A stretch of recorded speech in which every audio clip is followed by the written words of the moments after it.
Grande momento! Linhagem Geek / Linhagem Cast na área. E aí, galera? Tudo beleza? Chegou um dos momentos mais esperados do ano de 2024. O Troféu Agendinha de Ouro, mais conhecido como Troféu Lacrate. Terceira edição, hein? Ó, será que iremos para quinta, décima quinta? Vamos aguardar. Mas é o seguinte, já tivemos os melhores da Linhagem Geek, já tivemos os piores, melhores momentos. E hoje é aquele vídeo que vocês mais aguardam. Aqui vamos premiar as obras mais lacradoras de 2024. E aí, André, tudo beleza? Tudo beleza. Eu fico me perguntando se você falou da 10ª edição, será que teremos a Lacrate até esse ponto? Porque a gente vê que existe um arrefecimento do movimento woke, as próprias empresas estão tirando o departamento Day e não sei, mas a gente sempre estará de olho e eu já posso garantir pra vocês que em 2025 o Branca de Neve estará nessa lista. Não sei em qual colocação, mas estaremos de olho e eu sei que vocês se divertem bastante do Troféu Lacrate. A gente vai fazer questão de trazer sempre. A diferença, galera, do Troféu Lacrate pro Piores do Ano é que aqui a gente vai pontuar só as lacradas. Porque às vezes você tem uma obra que mesmo lacrando, ela é boa. Na grande maioria das vezes, a lacração é o principal motivo da destruição desta obra. Mas às vezes você tem algumas lacradas em uma determinada obra, entretanto a obra ela é muito acima da lacrada. Um exemplo que a gente trouxe, X-Men 97. X-Men 97 estava na nossa lista de 10 melhores do ano, mesmo com lacrações pontuais. Mas aqui, será que X-Men estará? Vamos começar? Antes de começar, eu quero pedir a vocês que se inscrevam aqui no canal. Se vocês são novos, sejam muito bem-vindos. Esse aqui é um vídeo especial, lembrando que temos vários vídeos especiais ainda por vir. Amanhã já tem Milton Militante, tá? Já tô dando spoiler já pra você ficar preparado. Dá o like, que é muito importante, compartilha e vamos já começar este Troféu Agendinha de Ouro, Troféu Lacrate, começando com a 10ª colocação, Madame Teia. Tem que estar, né, a Madame Teia na 10ª colocação. Ela estava na nossa lista de piores do ano, mas também está na lista de lacração. Os pontos de lacração de Madame Teia são: grupo somente de mulheres que fizeram uma reunião de heroínas e não tem homem-herói no filme, excluíram o Homem-Aranha da história e o único homem é um vilão que se parece com o Homem-Aranha. É um Homem-Aranha branco, opressor, rico e capitalista. Esse é o grande vilão da Madame Teia, né? Madame Teia, que é um filme horroroso. É um filme da Sony e alguém teve a brilhante ideia de fazer a Madame Teia não como uma mestra, né? Como uma mentora, mas ela é porradeira. Madame Teia vai lá resolver no braço a situação. E aí é genial, né? Porque a gente tem vários elementos, fora que você tem um grupo de mulheres, mas não é só um grupo de mulheres. Você percebe a intenção do filme quando o vilão é o Homem-Aranha. O Homem-Aranha é o grande vilão. E você tem até o enfeiamento da Sydney Sweeney. Conseguiram deixar a Sydney Sweeney feia. Então você vê que... e venderam o filme, né? Com elas vestidas, né? Você vê conseguiram... Foi difícil. Foi difícil. Difícil, mas deixaram a Sydney Sweeney, né, introspectiva. Né? Uma Sydney Sweeney que não mostra toda a beleza e faz parte do Barangaverso. E outra, a Sony, ela tem ela tem a alma da Lacrate. Então você tem o retrospecto, você tinha o que estava acontecendo dentro da cultura pop. Isso é um roteiro normalíssimo. Normalíssimo. E Madame Teia, né? Tiveram a excelente ideia de fazer o filme da Madame Teia. A Sydney Sweeney me lembrou, sabe aquele filme que passava na sessão da tarde, que a menina era feia, mas ficava bonita depois? Ela é demais. Ela é demais. É isso aí. Isso é um clássico. Outro ponto de lacração, né? A mudança de etnia de personagens, que também é um clássico dentro do universo da Lacrate, né? Mudaram a etnia de Matt Franklin, que é a Celeste O'Connor, deixando de ser loira para virar uma mulher negra, e a Enian Corazon, Isabela Mercede, que apesar de continuar latina, deixou de ser ruiva e ficou morena no filme. A gente sabe que os ruivos estão proibidos, né, de fazer qualquer tipo de coisa, qualquer tipo de adaptação. O James Gunn quebrou isso com o Jimmy no Superman. O Jimmy é ruivo. Meu Deus. O que aconteceu com o ruivo? Que o ruivo, na verdade, é a maior minoria que existe. Cerca de 1 ou 2% da população. E existe uma proibição de ruivos serem ruivos na adaptação. E aqui a gente tem o clássico da Lacrate. Bom, eu já quero também pedir pra vocês colocarem a lista de vocês das obras mais lacradoras. Assim como a gente fez nos piores e nos melhores, coloca aí a lista de vocês das obras mais lacradoras de 2024, na opinião de vocês, tá bom? Quem será que vai ganhar?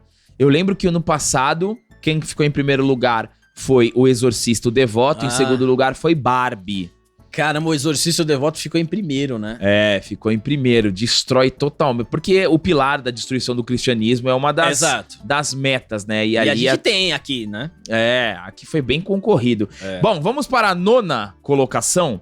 Nona colocação, e eu fico muito orgulhoso em trazer essa nona colocação, Tubarão do Rio Sena, que também tava lá entre os... O Tubarão do Rio Sena pegou pódio, né? Nos piores, mas aqui ele fica na nona colocação. Por quê? Porque em termos de Lacrate, a gente tem 2 pontos, né? A gente tem uma personagem, mas é a figura estampada da militância, tá? Que é a bióloga do cabelo azul, ativista, ambientalista, climática, fazendo vários absurdos durante o filme, que a vida do tubarão vale mais do que os humanos. É a Greta, versão marinha, né? E ela já vem caracterizada com o cabelo Lacrate, né? É assim, tudo, né? Tem relacionamento, tem namoradinha, tudo. Tem tudo, né? Inclusive, tava viralizando essa semana no Twitter uma mulher... Que as mulheres estão reclamando que os homens não chegam mais, né? Não é por culpa da machosfera? Então, ela tava com esse cabelo... Tava com esse cabelo, a mulher reclamando. Eu não entendo porque os homens não chegam e tal. Só de ver esse cabelo já é uma sinalização, né? Então assim, tem que entender um pouco do contexto atual também. Imagina os caras, tipo, ver uma menina de cabelo azul na balada, por mais que seja bonita, não vou. Ou então chega oferecendo um adês. Porque assim, se eu fizer aquela cutucadinha no ombro aqui, ó, pode assédio. Ser categorizado em... Então, tem isso também, mas esse personagem é muito ridículo, mas ele existe. Existe. Mas é Lacrate. E é devorada pelo tubarão por conta da sua hipocrisia. Esse pessoal sempre é salvo pelo roteiro, né? Porque ela achou que o tubarão não devorava pessoas. Militante, né? Tubarão de esquerda. Tubarão não come pessoas. Então ela achava que o tubarão ia seguir ela igual o Willy. Tubarão de esquerda. Exatamente. Não, o tubarão não come pessoas. O ser humano não está no cardápio do tubarão, né? Então ela foi nessa linha, né, protetora dos animais. Fora que nesse filme, né, eles passam um vídeo lembra que eles passam um vídeo pra mó galera na internet da importância do tubarão e como o ser humano opressor destruiu a natureza. Ninguém aqui é contra o tubarão, mas se você coloca o tubarão num filme, né, um filme que se propõe a ser de terror ali, suspense, o tubarão tem que matar as pessoas. Isso acontece de vez em quando, né? Acontece de vez em quando o ataque de tubarão, que é a principal curiosidade dos filmes. Isso acontece porque você tá no ambiente do tubarão, você tá onde ele mora e dependemos do quê? Quando você tá nesse ambiente, dependemos do nível da fome do tubarão. Se ele tiver com muita fome, você tiver lá, tchau, pessoal. É como um ser humano que se você tiver lá na selva 3 dias sem comer, o que aparecer, meu irmão, você vai pra cima. Você vai transformar em comida. Mas é um filme horroroso. Eu acabei de lembrar desse que o Matheus acabou de colocar. Aquática. Não, vira um caos, né? Uma destruição o filme. E aí você tem, né, um casal que é um casal com essa militante pra coroar a militância, onde a hacker, né? Galera, A hacker que invade tudo. Então, uma das coisas que me irrita em qualquer tipo de filme, não precisa ser só no... E nem lacrate, é que sempre tem um hacker absoluto, que invade tudo numa tranquilidade suprema.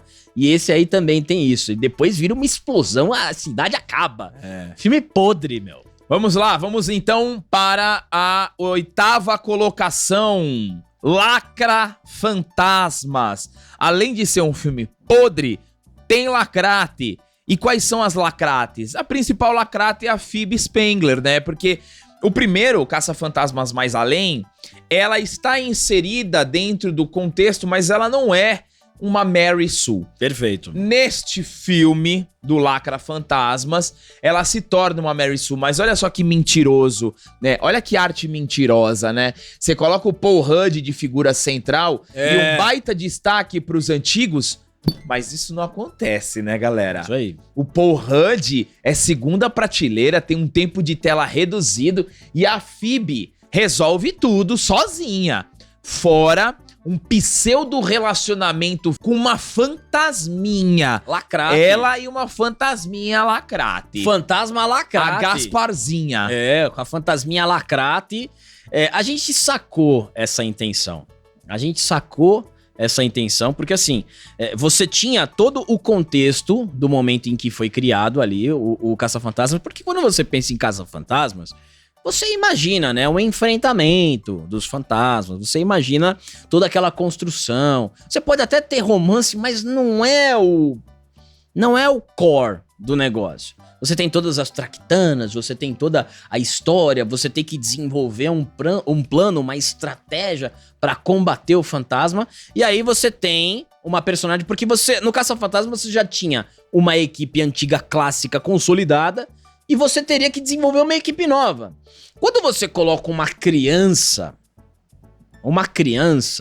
pra seguir os passos, já piora o filme. Já fica malhação. Já fica malhação e já fica mais infantil. Porque no primeiro Caça-Fantasma, no clássico, é todo mundo adulto.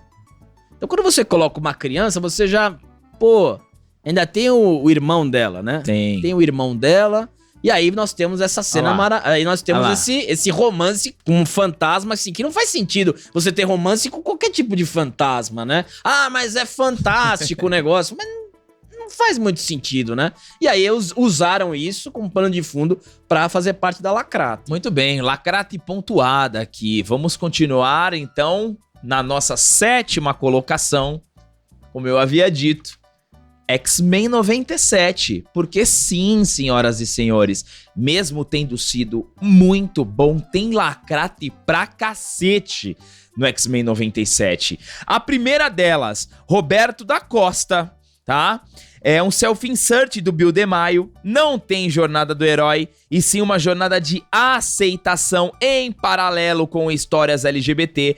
Mãe do Roberto, caracterizada como um estereótipo de mães com filhos LGBT, tá? Então, e assim, o Roberto, ele ganha até um certo protagonismo lá pro final, mas é um personagem que claramente tá ali pra ter um contexto militante. A gente sabe que o X-Men, ele tem essa premissa, né? O X-Men tem essa premissa, só que quando você coloca outro personagem pra meio que dividir tela com a equipe do X-Men, fica repetitivo e o próprio Bill DeMaio falou que era self-insert dele, né? Então, não tem discussão nenhuma quanto ao Roberto. Ainda estamos aguardando o Bill DeMaio, hein?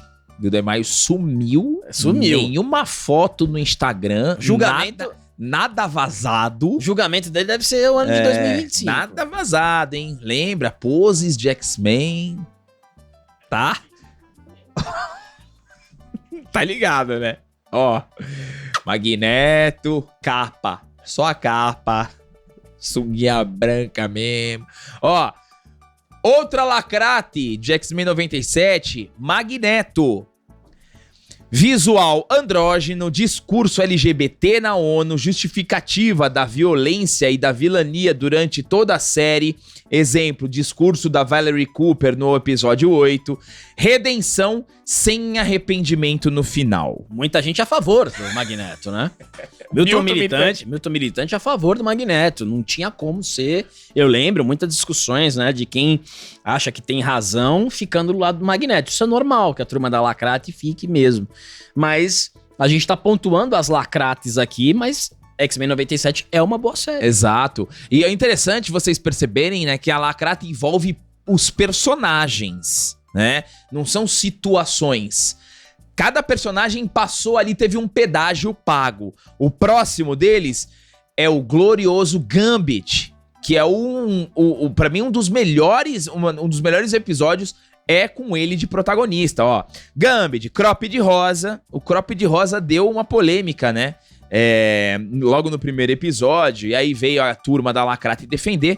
O importante é que a gente precisa destacar que, ainda que fosse moda nos anos 90, a escolha da cor não foi à toa.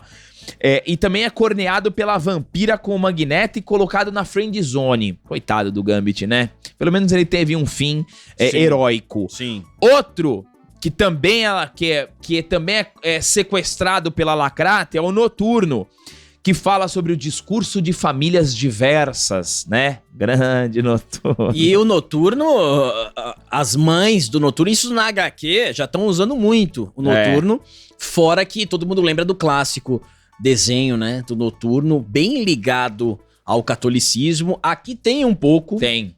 Mas um catolicismo mais TL, isso, né? mais TL, mais flat, né? Mas não se compara com... Porque o Noturno foi responsável pela conversão do Wolverine naquele episódio, né? Outra que ficou muito na cara da Lacrate em X-Men 97 é o Morpho. O Morpho dando aquela manjada no Wolverine, tomando banho, dando aquela olhada. Você quer que eu te ajude? Olha aqui, ó. Além de que ele se declara pro Wolverine no final. Então, tá pontuado aqui. E o Wolverine, né? Faltou muito Wolverine nessa série. Faltou muito Wolverine. Mas temos o Ciclope também. Né? Ciclope, a Jean beijando o Wolverine, o Ciclope corno. Isso aí. Corno manso, tá? E aí você tem aí uma masculinidade nerfada, e é o ponto aqui que a gente ia trazer, né? Personagens masculinos com poderes, com representação de força, de liderança, nerfados. Exemplo, Capitão América e Wolverine. Perfeito. Vamos aqui para a 6ª colocação. Essa aqui a gente trouxe a crítica recentemente no canal, que é Virgem Maria. Primeiro ponto de Lacrate: mudanças absurdas na história de Maria. Segundo ponto: anjo podre, cheio de estética woke, parecendo um mestre-sala de escola de samba, sisudo e nada transcendental. O problema do anjo aqui, galera, é que assim, na Bíblia, quando aparece o anjo, todo mundo fica impactado com a presença dele, né? E aqui as pessoas nem sabem se é um anjo ou não. Assim, não sabe o que é. Então, precisa ter E isso é proposital, você não ter o toque transcendental. Por mais que você tenha escolhido esse ator pra ser o anjo, você podia criar algo que desse impacto aos personagens quando visse ele. E isso tem nas passagens bíblicas, e faltou. E a gente, como a gente acredita na parte da Lacrate, acredita que isso é proposital, você tirar o transcendente da obra. Outro ponto de Lacrate: Maria questionadora. Ela questiona Deus porque está se casando com um estranho, esculhamba José e ainda dá uma invertida na mãe. Como é que ela esculhamba o José mesmo? Que tá sendo vendida como um cachorro. Como um cavalo de raça. É isso aí. Exatamente, Tem um outro ponto: escola de virgens no templo se basearam em um evangelho apócrifo. Outro: anunciação do anjo e gravidez. Mudaram completamente a história, com direito a todo mundo saber da história de Jesus. A revelação em sonho para José foi completamente apagada, mais uma vez tirando fatos bíblicos para inserir absurdos sem base. Todo mundo sabia que Jesus ia nascer, né? Não faz o menor sentido isso. Todo mundo sabia. Não, todo mundo sabia que Jesus ia nascer. E depois, quando ela chega com Jesus lá, todo mundo sabe. Ovacionado. Não faz o menor sentido. Jesus é o Lisan Algaíbe. Não faz o menor sentido isso. Você tira parte da não é nem a originalidade, você tira o sentido da história. Você tira todo o sentido. E esse filme, ele muda tudo. Cara, ele faz uma bagunça. Esse filme é uma bagunça tão gigantesca, cara, que eu falei, caraca, o que eu tô assistindo? E aí você tem aí, essa parte é maravilhosa, o final, absolutamente é um clímax ali, pegando fogo, perseguindo Maria e tal, e que não faz nenhum sentido, né, porque se Herodes sabia quem era o Messias, que iria na cabeça dele destroná-lo, não faria sentido matar as outras crianças, era só procurar Maria. Então o filme tenta fazer ligações que não fazem o menor sentido, cara. Outro ponto de lacrate. A ida a Belém e o nascimento. Maria e José fogem de fanáticos religiosos. E o nascimento de Cristo, que era um segredo, virou praticamente um evento de Super Bowl. Outro ponto, a morte de Herodes. Herodes morre no final do filme, fazendo com que não tenha sentido algum a fuga da Sagrada Família. E por fim, a batalha final. Maria cavalgando, atravessando labareda de fogo, José saindo na mão com romanos e tacando fogo no soldado romano. E a mãe de Maria morre, empalado. O pai morre empalado. E você tem tanta incongruência aqui que me surpreendeu um monte de católico falando que o filme é incrível. Vamos então para a quinta colocação? Quinta colocação nós temos The Boys. Sim. Ó, The Boys. Primeiro ponto de lacrate em The Boys, tá? Pauta LGBT, várias. Mudança de sexualidade do francês sem sentido algum. O francês, galera, meu Deus, hein? Você vê que é gratuito, você percebe isso, você percebe que é completamente... É gratuito porque depois o cara no meio da série some, não tem mais sentido algum aquilo tudo. Encheu linguiça absolutamente, essa série, essa temporada do The Boys foi muito lamentável, cara. Foi, já tava em declínio na terceira temporada, já. Essa aqui serviu mesmo como uma militância pura. Na verdade, é uma série, como ela se passa antes das eleições do Trump, a série faz inúmeros proselitismos políticos para fazer ali um meio campo pra turma democrata. Porque a gente trouxe a resenha, a gente não fez a resenha da primeira temporada, mas a gente fez da segunda e da terceira. A primeira temporada e a segunda, você tem ali o elemento ideológico, mas você também tem a zoeira com o outro lado. A terceira e a quarta temporada, Eric Kripke que te define ali e vai só num lado, esquece totalmente de brincar com o outro lado, ficou claro. Ó, outro ponto de lacrate, pornografia gratuita, um monte de cenas bizarras, de nudez, sem contexto, vários momentos nojentos envolvendo o sexo bizarro, principalmente com o Tessie-Teia. Isso aí eles já tinham feito na terceira temporada, né? Já tinham feito, mas aqui aprofunda. Aqui aprofunda mais. Porque não tinham pra onde ir. Eles precisavam enrolar até concluir, porque fizeram disso, fecharam um contrato. E você sente que a série ela não vai pra lugar nenhum. E aí isso é utilizado pra tentar chocar de alguma forma e ganhar a manchete. Como a gente já falou, o próximo aqui, as declarações políticas, que o Homelander é o Trump, que ele é inspirado, porque você tinha também um ano de eleição, e a gente sabe que o militante, ele não se contém quando ele é showrunner, ele precisa tentar fazer disso, e ajudou, né? Acho que pelo jeito... Ajudou, né? Ajudou, porque o Capitão Pátria é o personagem mais querido da série.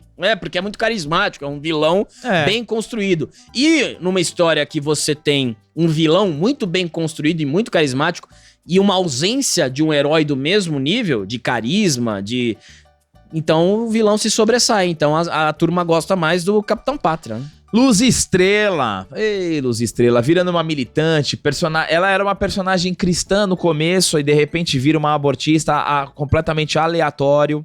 essa transição da Luz Estrela. Fora que ela humilha o Huey várias vezes, naquele episódio que tem a mina metamorfo, que ela se transforma na Luz Estrela, depois o Huey vai falar com ela, ela destrói o Huey. Então, assim, a Luz Estrela se transforma numa personagem chatíssima, extremamente feminista. Outro ponto, ó, aqui, ó, tem a representação dos luz estrelistas, que representam a esquerda, e os patriotas, que seguem o Capitão Pátria, que são os fascistas de direita. Isso fica muito claro. E o rebaixamento do Bruto e do Capitão Pátria. O Capitão Pátria também é rebaixado, né? O Bruto deixa de ser casca grossa pra virar um bunda mole chorão. E o Capitão Pátria com crise de meia-idade sendo aconselhado por uma mulher. Você sabe a intenção, o próprio showrunner já demonstrou a intenção dele, então não é nenhuma novidade que ele quis levar o The Boys pra um caminho woke. Ele mesmo já falou isso, né? A gente só tá replicando o que ele falou. Exatamente, você pode ver que o identitarismo, ele tá aplicado de forma muito mais incisiva nessa quarta temporada de The Boys do que nas outras, né? O rebaixamento, a tentativa. Eu lembro que a gente repercutiu até uma matéria que o Eric Kripke, ele não entendia o sucesso do Capitão Pátria. Sim. Ele não entendia. Nossa, porque eu não entendo porque o Capitão Pátria faz tanto sucesso. Se você não entende porque que um personagem que você criou ali, não que ele criou o quadrinho, mas que ele reproduziu, ele tem base nesse sucesso do Capitão Pátria. Se você não consegue entender por quê, aí... Mas ele já deixou bem claro, ele sempre falou das correções woke da série, então isso não é surpresa nenhuma, a gente não tá inventando nenhuma roda aqui, o próprio Eric Kripke já deixou isso muito, mas muito claro. Vamos então para a quarta colocação, senhoras e senhores, e nós temos Agatha, uma série que nós avaliamos positivamente, apesar da lacrate. É uma série que tem um bom roteiro, que tem boas construções de histórias, de episódios, tem os enigmas, tem os puzzles, mas a lacrate, ela destrói inúmeros momentos da série. E a gente trouxe aqui, ó, primeiro, Bruxas da Diversidade. O coven de Agatha é todo composto por bruxas diversas. Outro ponto, Agatha tem romance com Rio Vidal e o Icano tem cena de beijo com o namoradinho. Então, assim, é uma série totalmente dedicada pra turma woke e pra fechar, bruxas feministas. Tem vários momentos de discursinhos contra o patriarcado. Eu lembro da vassoura? A bruxa não usa vassoura, né? Isso é construção do patriarcado.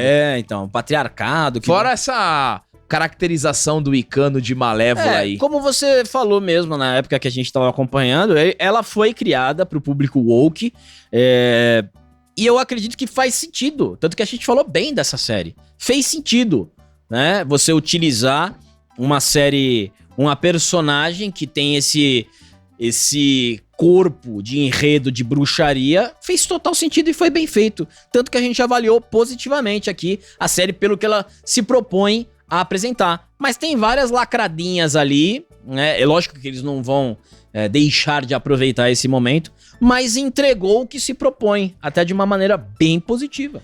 E agora, galera, chegamos então no pódio do Troféu da Lacrate e Troféu Agendinha de Ouro.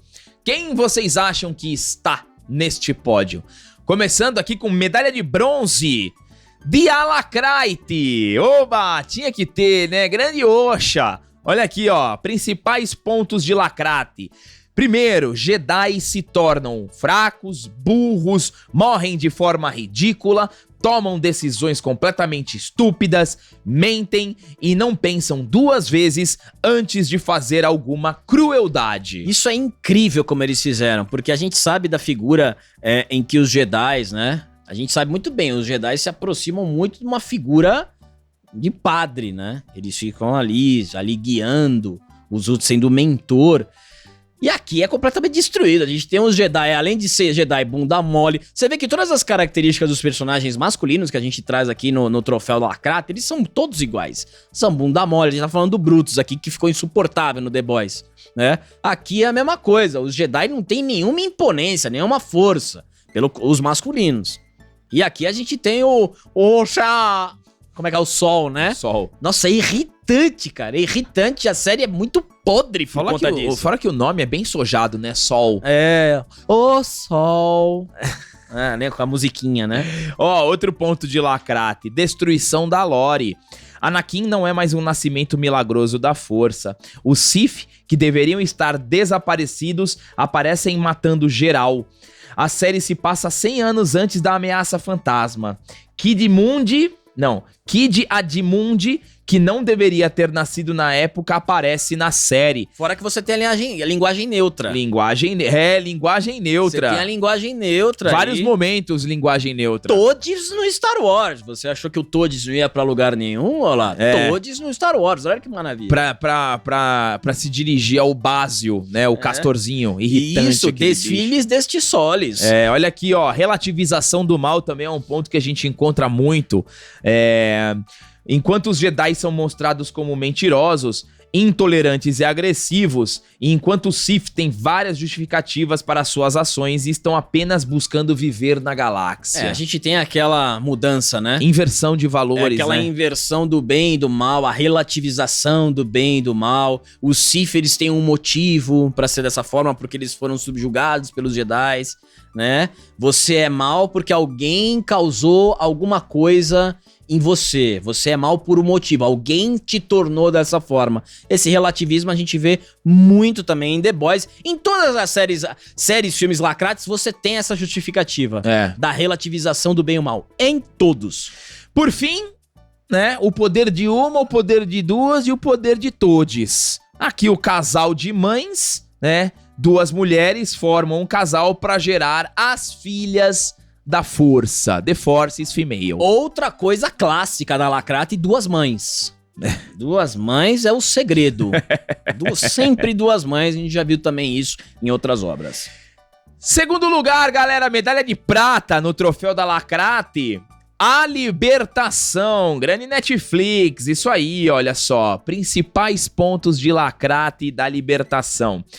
Primeiro, eles desprezam a história real, fazendo várias adaptações lacradoras sobre a história, mudaram a religião católica para tirar o padre e deixar a mãe sem a menor aproximação religiosa para fazer o exorcismo. Ó, a Giovana, minha esposa do canal Caixa de Pandora, fez a comparação da libertação da Netflix, da libertação real, do caso real, que é muito mais interessante do que eles criaram um negócio absolutamente fantástico. Então, se você quiser saber a diferença, vai lá no canal Caixa de Pandora, escreve A Libertação, diferença entre a história real e a Netflix, que você vai se surpreender. E isso sacramenta a lacrate que a gente tá descrevendo aqui. Continuando os pontos de lacrate da libertação, nós temos a mudança de etnia de Jesus Cristo, né? Pra atender o padrão woke. Sempre acontece no final do ano isso. O estudos de Jesus, sempre vem os portais. Você pode esperar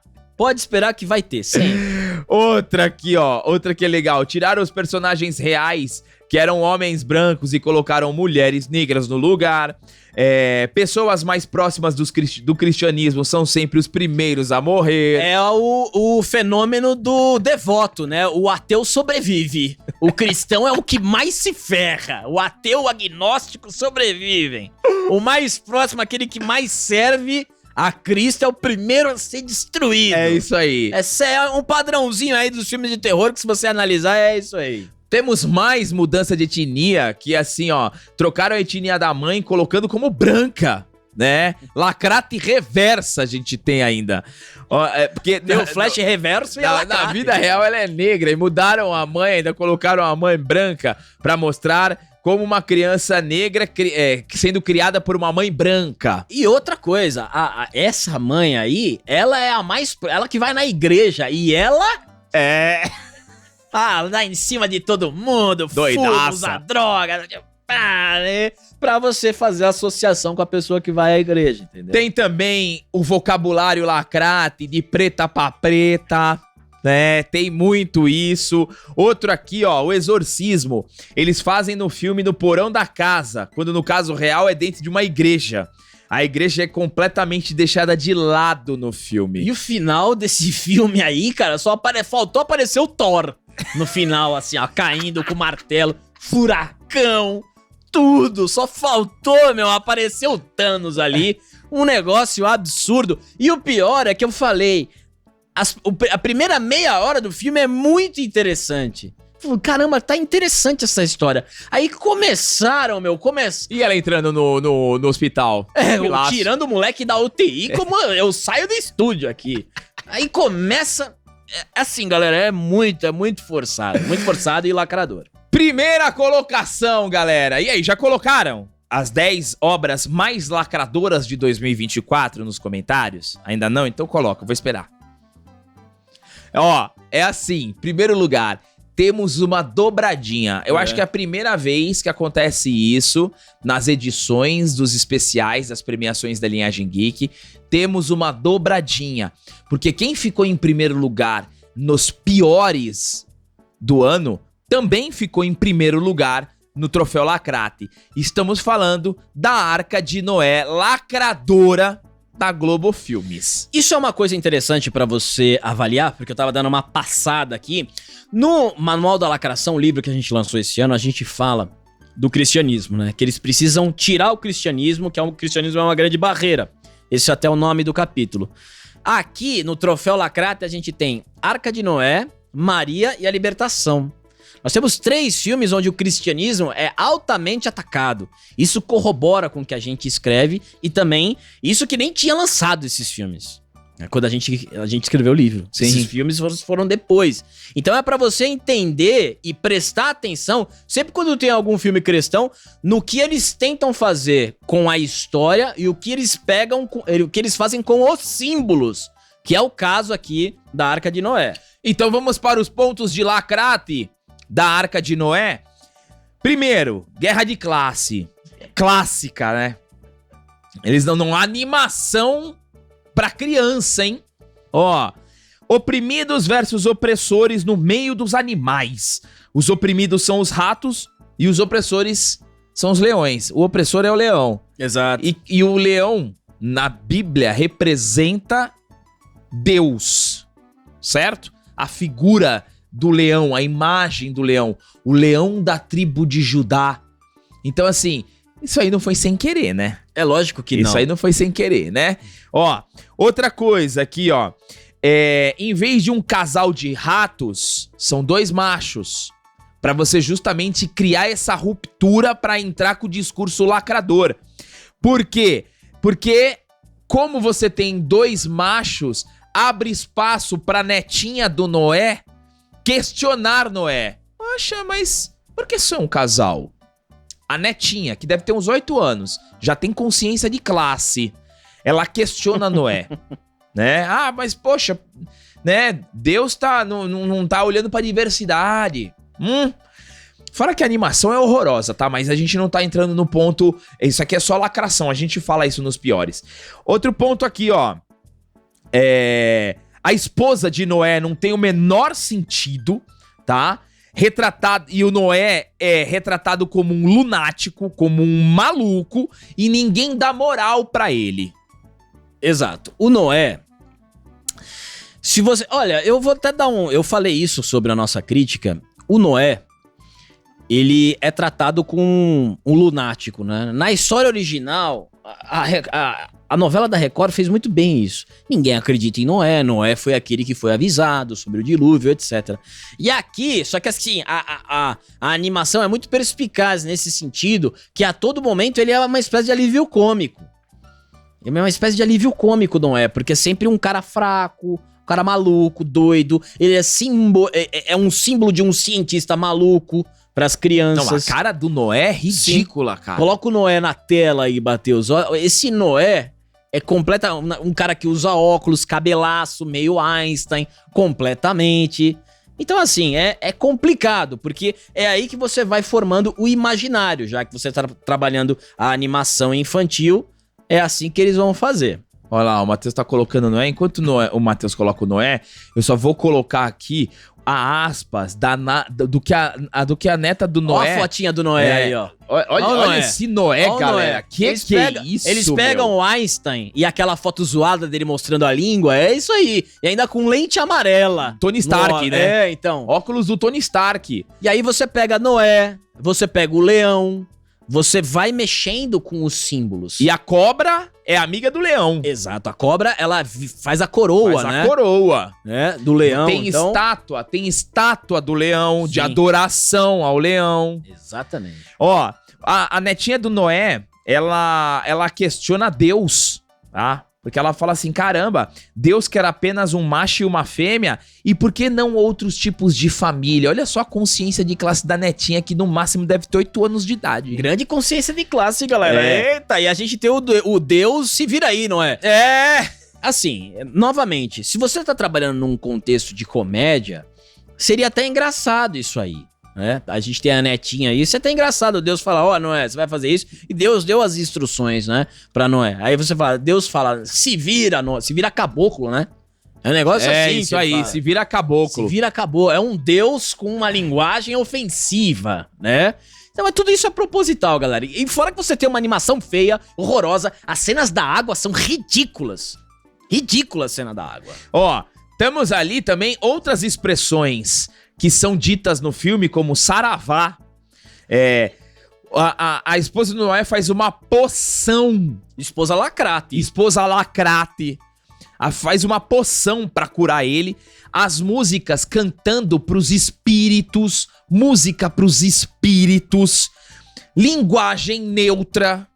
Tem tudo isso. Olha só como você preenche todos os pontos do bingo da lacração nesse filme do Noé da Globo Filmes. Merecidíssimo o troféu aqui, ó. Agenda de ouro geral. Agenda de ouro para Noé. E você tem o verdadeiro significado da história do arco-íris aqui, né? Que é a promessa de Deus para com os humanos. E aqui você tem, até isso eles sempre roubam, né? Roubaram o arco-íris para fazer o símbolo da lacrate e a poção com as cores ali do arco-íris e vários momentos as cores do arco-íris. Então assim, a gente vê que é um filme muito ruim, viu? É um filme muito ruim. Se fosse bom, a gente falava. A ideia inicial é até interessante. Na ótica dos animais, como foi o dilúvio, principalmente numa animação. Você poderia ter suavizado muita coisa. Mas é um filme pesado. Uma animação sisuda, um filme pesado, cheio de troca de simbolismos, extremamente proposital para atacar, obviamente, o cristianismo. É isso, galera. Chegamos então ao final do nosso Troféu Lacrate, Troféu Agendinha de Ouro 2024. E eu quero, já colocou nos comentários aí, o que vocês acharam das 10 obras mais lacradoras de 2024? Eu acho que é isso, né, André? É isso, galera. Chegou? Espero que vocês tenham gostado do Troféu Lacrate. Quero ver nos comentários o ranking de vocês, as 10 lacrates de 2024. Tenham uma excelente férias, aqueles que vão tirar férias, Feliz Natal e um ótimo ano novo, 2025, linhagem vem forte. O Natal já passou, o vídeo é depois do Natal. A cabeça já não funciona mais, mas a gente tá antes do ano novo, então eu já quero desejar a todos vocês um grande ano novo, muita prosperidade, muita saúde, muita paz, muito amor, muito cinema, muito entretenimento. E é isso, amanhã já tem os vídeos dos melhores do Milton Militante, fiquem tranquilos, teremos vídeos todos os dias, preparamos muitos conteúdos pra vocês. Coloca na geral, obrigado a todos vocês que chegaram até aqui, deem um triplo C, se inscrevam no canal e até a próxima, valeu!